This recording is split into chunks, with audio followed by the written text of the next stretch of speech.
తెలంగాణలో విధి నిర్వహణలో నిర్లక్ష్యం, అక్రమాలకు పాల్పడిన ప్రభుత్వ ఉద్యోగులపై విచారణలను వేగవంతం చేసేలా ప్రభుత్వం కార్యాచరణ సిద్ధం. ఈ విషయంలో విచారణ కమిషన్లు 5-6 నెలల్లో విచారణ పూర్తి చేయాలంటూ స్పష్టం. ఆరోపణలు రుజువైతే వెంటనే శిక్షను ఖరారు చేయాలంటూ సూచన. తెలంగాణలో రెండో విడత పల్లె జాతర కార్యక్రమాన్ని ప్రారంభిస్తున్నట్టు మంత్రి సీతక్క స్పష్టం.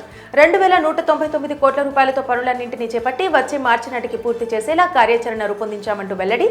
ఈ పనుల జాతరలో ప్రజాప్రతినిధులు, ప్రజలు పెద్ద ఎత్తున పాల్గొనాలంటూ పిలుపు.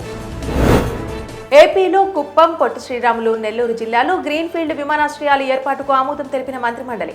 ఈ రెండింటినీ పీపీపీ విధానంలో అభివృద్ధి చేసేందుకు ప్రతిపాదించిన ముసాయిదా ఆర్ఎస్పీని ఆమోదించిన ప్రభుత్వం, భూసేకరణ ప్రతిపాదిత విమానాశ్రయం కోసం తదితర పనులపై పెట్టుబడుల శాఖ ప్రతిపాదించగా ఆమోదం తెలిపిన మంత్రిమండలి.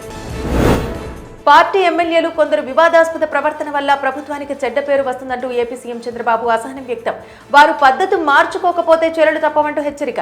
మొన్న శ్రీశైలం ఎమ్మెల్యే అటవీ శాఖ ఉద్యోగుల మీద చేయి చేసుకోవడంపై ఆగ్రహం వ్యక్తం చేసిన మంత్రి లోకేష్.